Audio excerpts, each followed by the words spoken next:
ओम शांति।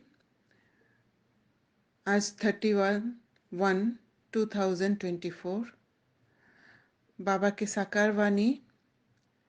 मीठे बच्चे, अभी तुम्हें शांति और सुख के टावर में चलना है। इसलिए अपने स्वभाव और कैरेक्टर को सुधारते जाओ, पुराने को परिवर्तन करो। तो बाबा यहाँ टावर के लिए कहा है। टावर वो ऊंचाई है और वो ऊंचाई तक पहुंचने का यही एक युग है जहाँ पर हम ऊपर की ओर जाते हैं। तो इसलिए आज की मुरली में सारे टावर्स के बारे में बाबा ने कहा। प्रश्न, दिमाग सदा रिफ्रेश रहे उसकी युक्ति क्या है?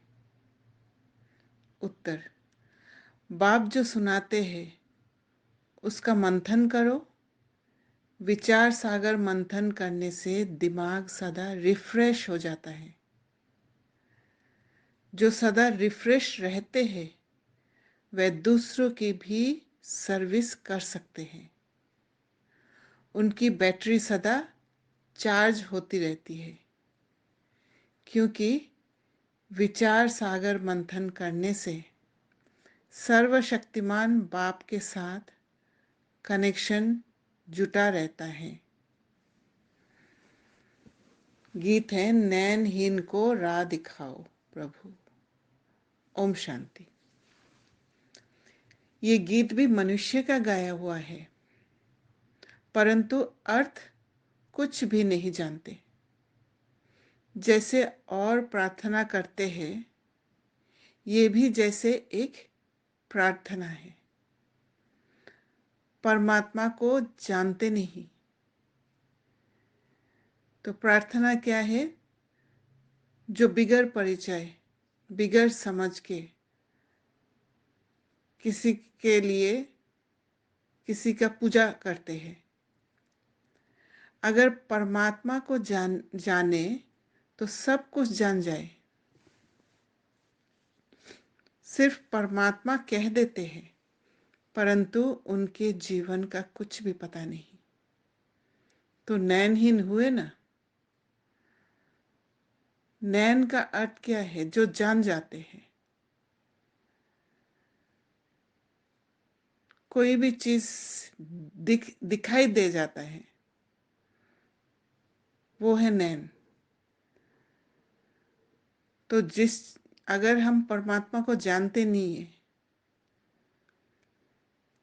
तो उसको नैनहीन कहा है। तुमको अब ज्ञान का तीसरा नेत्र मिला है, इसलिए तुमको त्रिनेत्री कहा जाता है। दुनिया में भल मनुष्य ये अक्षर कहते हैं, त्रिनेत्री, त्रिकालदर्शी, त्रिमूर्ति, परंतु अर्थ कुछ भी नहीं जानते। जैसे कहते हैं साइंस और साइलेंस का आपस में क्या संबंध है? भल प्रश्न पूछते हैं, उत्तर खुद भी नहीं जानते। कहते हैं वर्ल्ड में पीस हो, परंतु वह कब हुई थी, किसने की थी, कुछ भी नहीं जानते। सिर्फ पूछते रहते हैं तो जरूर कोई जानने वाला चाहिए जो बताए। तो इस नैनहीन जो है वो नैन खुलने के लिए कोई होना चाहिए। तुम बच्चों को बाप ने समझाया है ये सब खेल बना हुआ है। टावर ऑफ पीस, सुख का टावर सबका टावर होता है। शांति का टावर है मूल वतन, जहां हम आत्माएं रहती हैं। तो टावर पर पहुंचने का, ऊंचाई में पहुंचने का यही एक मौका है, यही एक युग है। उसको कहेंगे टावर ऑफ साइलेंस। फिर सतयुग में है टावर ऑफ सुख, टावर ऑफ पीस, प्रॉस्पेरिटी। ऐसे कोई मुख से नहीं कहेंगे कि हम आत्माओं का घर मुक्ति धाम है। ये सब बातें बाप ही समझाते हैं। टीचर हो तो ऐसा हो। इसी युग में हमें मुक्तिधाम के बारे में भी पता चलता है, बाकी कोई भी युग में हमें पता नहीं है। तो सबसे ऊंचाई जाने का जो नॉलेज है, ऊंचा जगह का नॉलेज जो है, वो यहीं पर मिलता है। वह है टावर ऑफ नॉलेज। तुमको भी शांति और सुख के टावर में ले जाते हैं, और टावर ऑफ नॉलेज इसी युग में आते हैं, और इसी युग में शांति और सुख के टावर में ले जाते हैं। ये फिर से टावर ऑफ ये फिर है टावर ऑफ दुखधाम, और ये टावर ऑफ दुखधाम को भी अभी ही जानते हैं। हर बात में इंसॉल्वेंट है। पवित्रता सुख शांति का वर्षा तुम इस समय ही पाते हो। बलिहारी इस पुरुषोत्तम संगम युग की है। इनको कल्याणकारी युग कहा जाता है। बाबा ने कहा, कलयुग के बाद फिर होता है सतयुग। वह सुख का टावर है, वह शांति का टावर है, ये दुख का टावर है। यहाँ अथाह दुख है। सब दुख आकर इकट्ठे हुए हैं। तो सारे चीज एक्सट्रीम में पहुंचता है, चाहे संगम युग के शुरुआत में या संगम युग के अंत में। कहते हैं ना, दुख के पहाड़ गिरते हैं। जब अर्थक्वेक आदि होती है तो कितना त्राही त्राही करते हैं। बाप ने समझाया है, बाकी टाइम थोड़ा है। बच्चों को याद की यात्रा में टाइम लगता है। बहुत है जो पूरा समझते ही नहीं। बिंदी समझे, क्या समझे? अरे, जैसी आत्मा है वैसे ही परमात्मा भी है। आत्मा को जानते हो ना, वह लकी सितारा है, बिल्कुल सूक्ष्म है। इन आंखों से नहीं देख सकते हैं। तो ये सब बातें बाप समझाते हैं। ऐसी बातों पर विचार सागर मंथन करने से भी दिमाग रिफ्रेश हो जाता है, एनर्जी मिल जाता है दिमाग में। कहाँ भी जाएंगे तो समझाएंगे कि tower of Shanti, tower of सुख, टावर ऑफ पवित्रता है ही न्यू वर्ल्ड में। पुराने स्वभाव को, कैरेक्टर्स को सुधार कर बाप नई दुनिया का मालिक बनाते हैं। बाबा कहते हैं, मनुष्य भल गाते हैं, वेद शास्त्र गीता आदि पढ़ते हैं, परंतु समझते कुछ भी नहीं है। सीढ़ी तो नीचे उतरते ही आते हैं। भल अपने को शास्त्रों की अथॉरिटी समझते हैं, परंतु उनको उतरना ही है।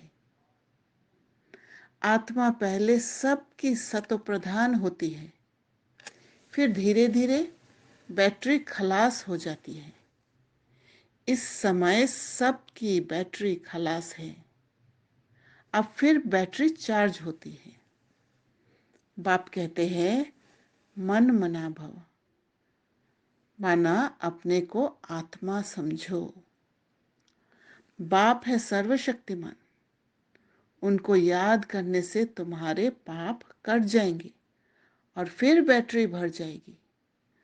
तो मन मना भव माना वो सारे चीज जो बाबा से जुड़े हुए हैं। मन मना भव माना पढ़ाई करना, मन मना भव माना अपने को आत्मा समझना, मन मना भव माना बाबा को याद करना। तुम अभी फील कर रहे हो, हमारी बैटरी भर रही है। कोई की नहीं भी भरती है, सुधरने के लिए बदले और ही बिगड़ जाते हैं। बाप से प्रतिज्ञा भी करते हैं, बाबा हम कभी विकार में नहीं जाएंगे, आपसे तो 21 जन्मों का वर्षा जरूर लेंगे, फिर भी गिर पड़ते हैं।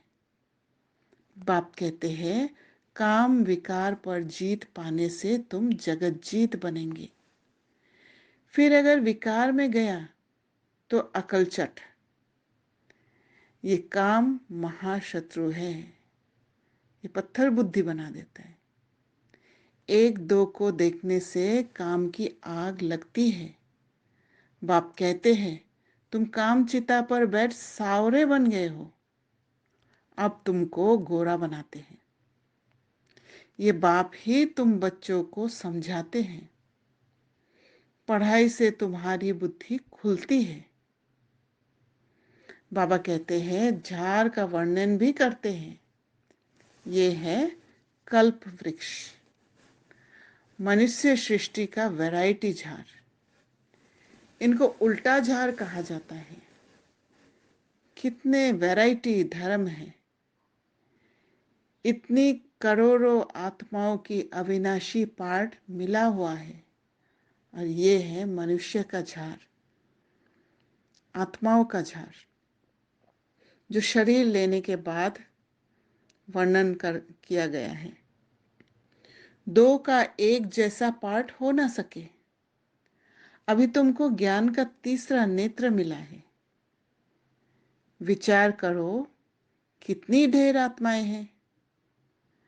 जैसे मछलियों का एक खिलौना होता है, तार पर ऐसे नीचे उतरती है, ये भी ऐसे ही है। आत्माएं परमधाम से नीचे उतरती है। हम भी ड्रामा की रस्सी में बंधे हुए हैं। ऐसे उतरते उतरते कल्प आकर पूरा हुआ है, फिर हम ऊपर जाते हैं।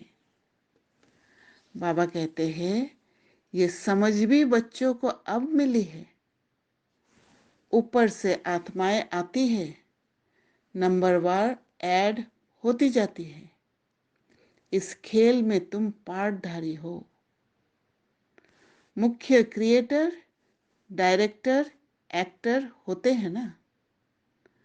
मुख्य तो है शिव बाबा। फिर कौन से एक्टर हैं? ब्रह्मा, विष्णु, शंकर। भक्ति मार्ग वालों ने अनेक चित्र बनाए हैं, परंतु अर्थ का कुछ भी पता नहीं। बाबा कहते लाखों वर्ष कह देते हैं।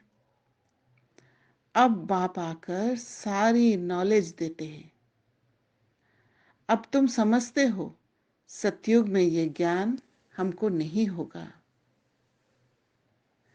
जैसे यहाँ कारोबार चलती है, वैसे वहाँ पवित्रता, सुख, शांति की राजधानी चलती है। और वो स्थिति यहीं पर आता है, उसके बाद वहाँ वो राजधानी चलती है। बाप भी वंडरफुल है। इतनी छोटी बिंदी है, जैसे तुम्हारी आत्मा, ऐसे इनकी आत्मा भी बाप से सारा ज्ञान ले रही है। बाबा फिर बड़ा थोड़े ही होगा, वह भी बिंदी है। तुम्हारी आत्मा जो बिंदी है, उनमें सारा ज्ञान धारण हो रहा है। बाबा कहते ये ज्ञान कल्प के बाद फिर बाप देंगे। वही समय देंगे जब टावर के ऊपर तक पहुंचते हैं। जैसे रिकॉर्ड भरा हुआ होता है, जो रिपीट होता है ना, आत्मा में भी सारा पार्ट भरा हुआ है। कोई बहुत वंडरफुल बात होती है तो उनको कुदरत कहा जाता है। जैसे कि एक मैजिक हुआ है। इस अनादि ड्रामा के पार्ट से एक भी छूट नहीं सकता। सबको पार्ट बजाना ही है। ये भी वंडरफुल बातें हैं, जो अच्छी रीति समझकर धारण करते हैं तो खुशी का पाड़ा चढ़ता है। तुमको कितनी स्कॉलरशिप मिलती है। तो पुरुषार्थ अच्छी रीति करना चाहिए। आप समान बनाना है। तुम सब टीचर हो। टीचर तुम्हें पढ़ाकर आप समान टीचर बनाते हैं। सिर्फ टीचर के लिए कहा है बाबा ने। ऐसे नहीं कि गुरु भी बनना है, नहीं। तुम टीचर बनते हो क्योंकि राजयोग सिखलाते हो, फिर तुम चले जाएंगे। ये भी तुम समझते हो। वो लोग तो जानते नहीं ना सद्गति दे सकते हैं, इसलिए गुरु नहीं बन सकते, सिर्फ टीचर बन सकते हैं। सर्व का सद्गति दाता तो एक बाप है ना। लिबरेटर गाइड भी वही है। जब तुम वहां से आते हो तो बाप गाइड नहीं बनता है, बाप गाइड भी अभी बनता है। जब तुम घर से आते हो तो घर को ही भूल जाते हो। अभी तुम भी गाइड हो, पंडे हो। इसका मतलब घर से उतरा और घर भूल गए। अगर घर याद रहेगा तो वापस भी जा सकते थे, इसलिए ड्रामा ऐसे बना हुआ है, वहां से उतरते ही घर का रास्ता भूल जाते हैं।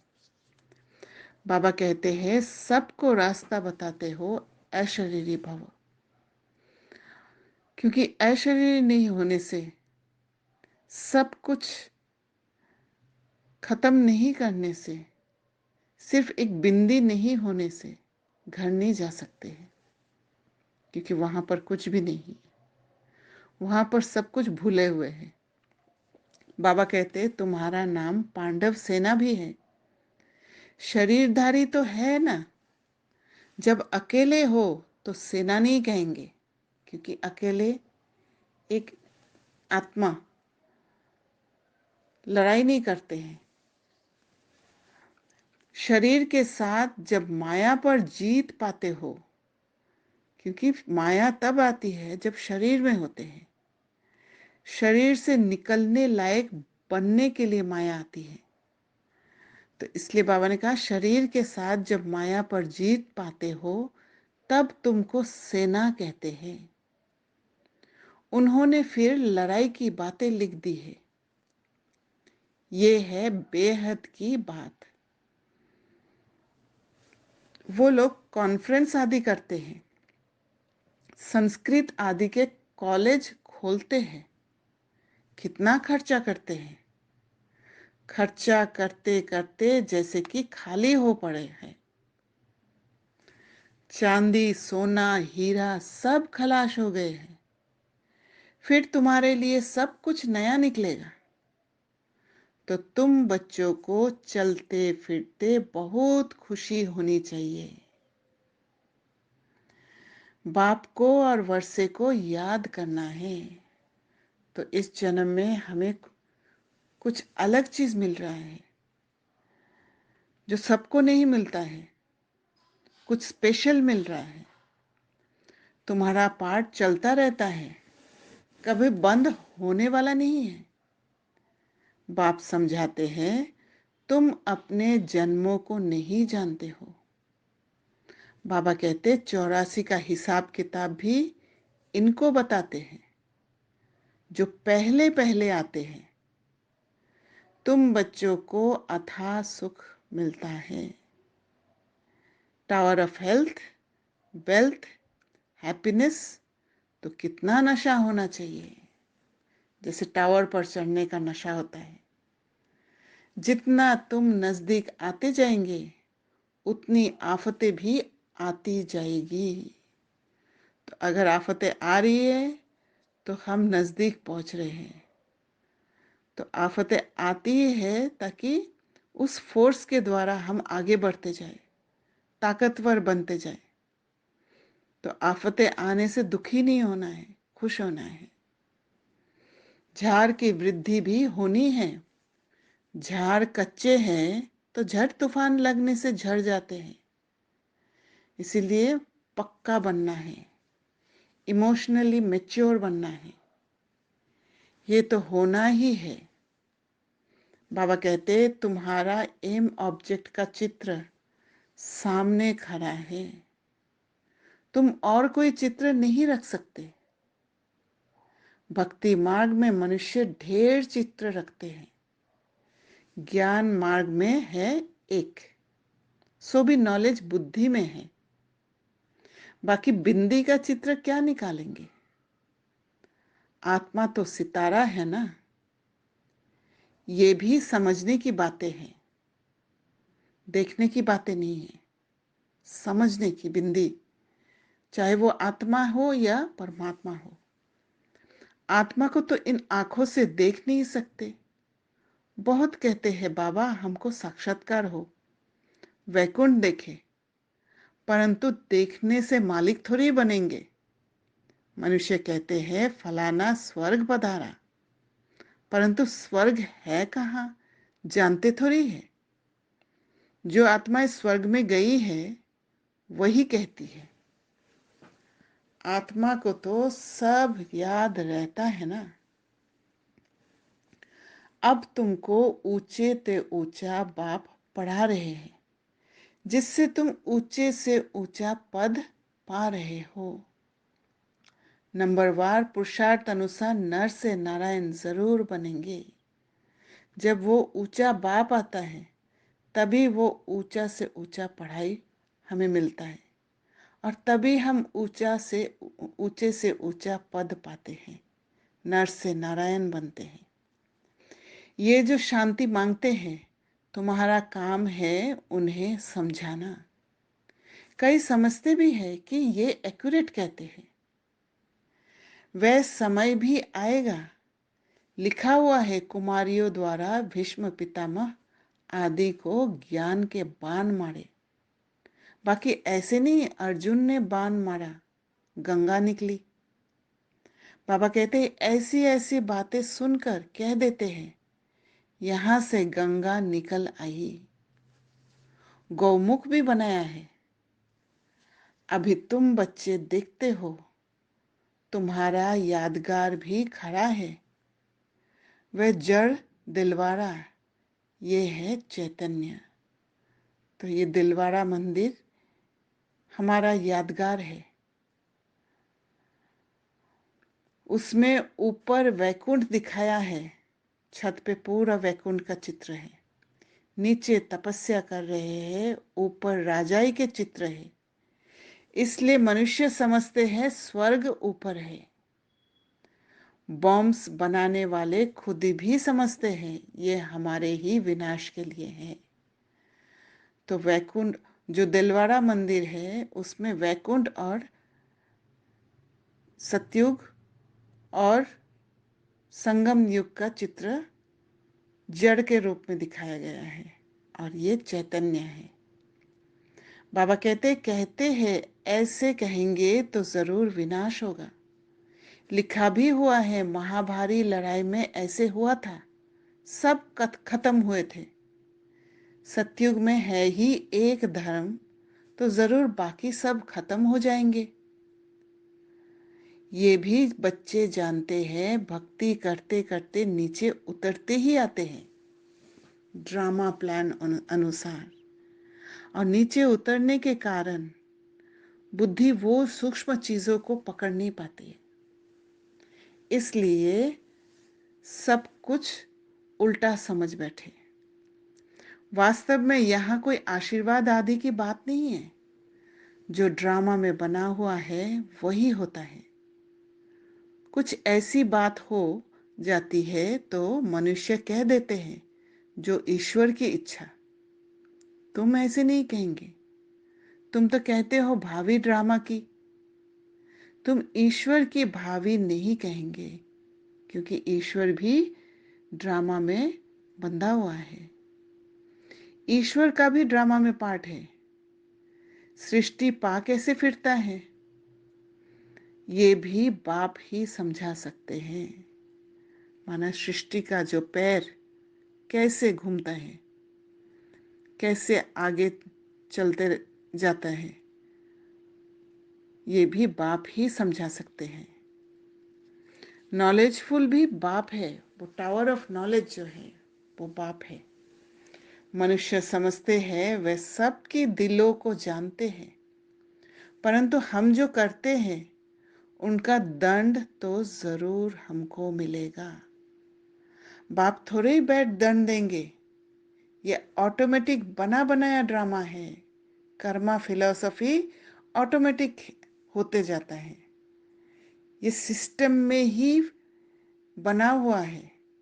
जैसे बैंक में कोई भी नियम पालन नहीं करते हैं, जैसे कि अकाउंट से बहुत समय से पैसों का ट्रांजैक्शन नहीं हुआ तो ऑटोमेटिकली फी ऐड हो जाता है, डेबिट हो जाता है।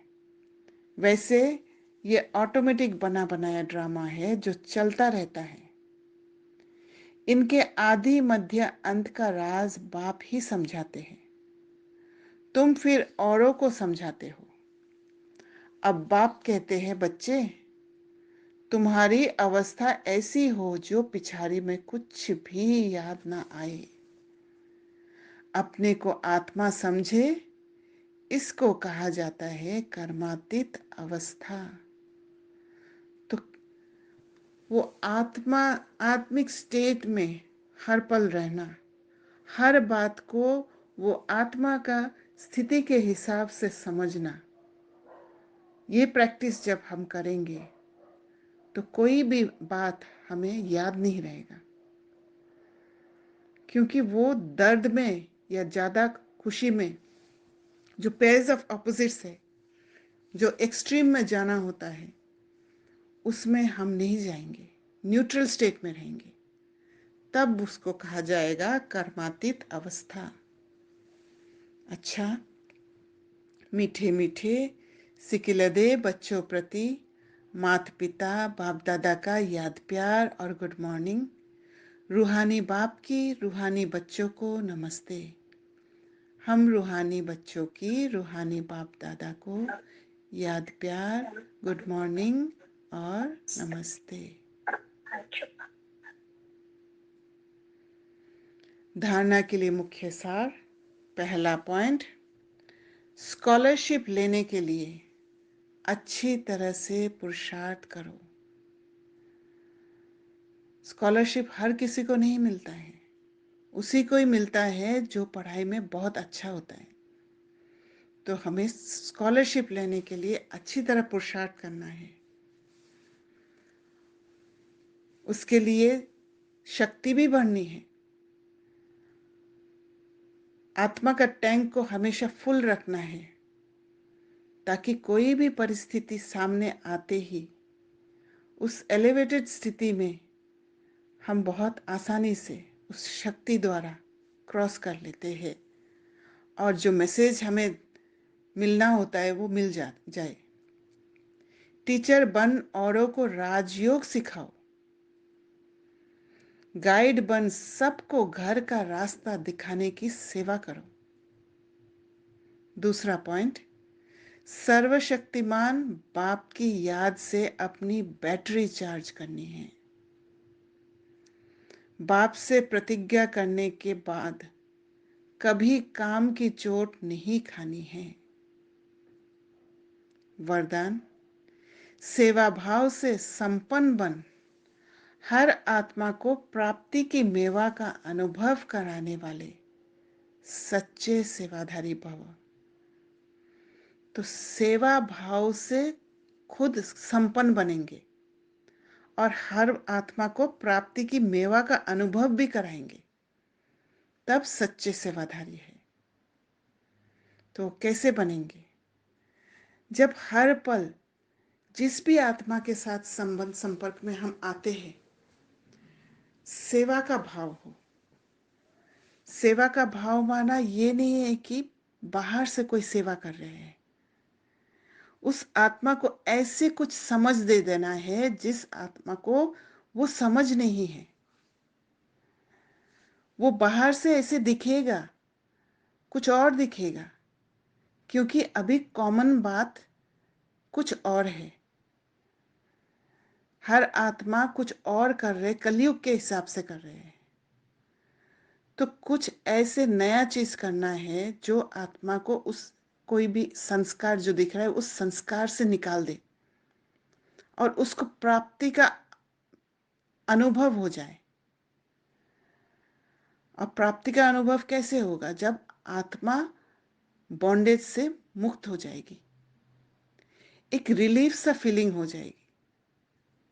तो उसको उसी सिचुएशन में एक तरफ आत्मा लिबरेट होके अपने को ताकतवर महसूस करेगी और दूसरी तरफ जिसने भी सेवा किया है उसको सूक्ष्म रूप में वो ब्लेसिंग मिलने के कारण संपन्न बन जाएगी। तो सच्चा सेवाधारी वह है जो हर आत्मा के प्रति सदा शुभ भावना, श्रेष्ठ कामना रखता है। किसी का संस्कार दिखा और उसको उस संस्कार से मुक्त करने का शुभ भावना और श्रेष्ठ कामना हो। वह सिर्फ स्पीच नहीं करता लेकिन सेवा भाव द्वारा सर्वे के प्रति खुशी की भावना, शक्तियों के प्राप्ति की भावना, उमंग उत्साह बढ़ाने की भावना रख सहयोग की अनुभूति कराता है। एक सहयोग दे देना, उस आत्मा को समझ दे देना। बाबा कहते सेवा द्वारा उन्हें प्राप्तियों का मेवा अनुभव करा देना, यही सच्ची सेवा है। ऐसी सेवा में तपस्या समाई हुई है। ऐसी सेवा में रियलाइजेशन समाई हुई है। वो आत्मा को भी रियलाइज होगा और सेवा करने वाले को भी रियलाइजेशन हो जाएगा। कुछ नई चीज मिल जाएगा। तो इसी को कहते हैं सच्चे सेवाधारी। स्लोगन, बाप की दुआएं लेनी है तो स्नेही, सपूत, आज्ञाकारी बच्चे बनो। स्नेही बनना है, सपूत। स्नेही ऐसे बनना है कि खुद हमेशा स्वयं के साथ जुड़े रहे, आत्मा अभिमानी स्थिति में।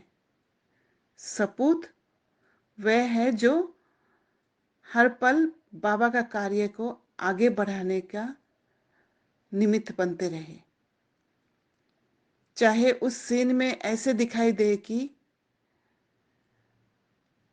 ये कड़क होके बोल रही है या कुछ अच्छा नहीं कर रही है, क्योंकि वो जो सेवा है बहुत गुप्त होता है।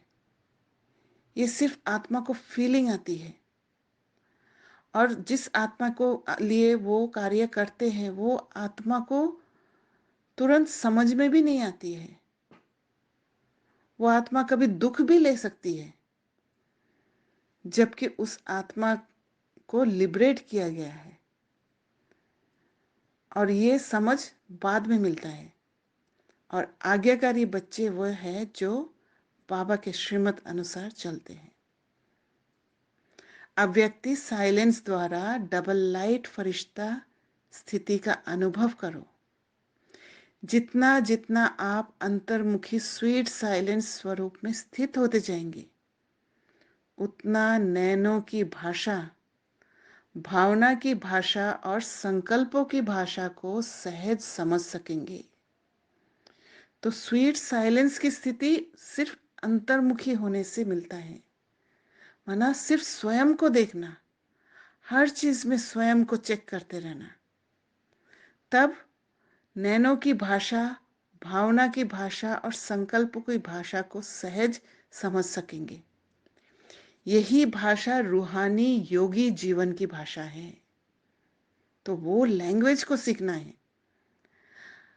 आपकी साइलेंस पावर साइंस से भी ऊंची है। तो मुख का साइलेंस जो है वो एक साधन है, वो अंतर्मुखी बनने के लिए मदद करती है। पर अंतर्मुखी साइलेंस जो है, अंदर की तरफ देख के खुद का चेकिंग करके जो साइलेंस है, उससे साइलेंस की भाषा समझ में आता है। मुख बंद करके रखने से साइलेंस की भाषा नहीं, क्योंकि मुख बंद करके रखने से अगर हम किसी संबंध संपर्क में नहीं आएंगे तो ये अंतर्मुखी स्वीट साइलेंस का प्रैक्टिस ही नहीं होगा।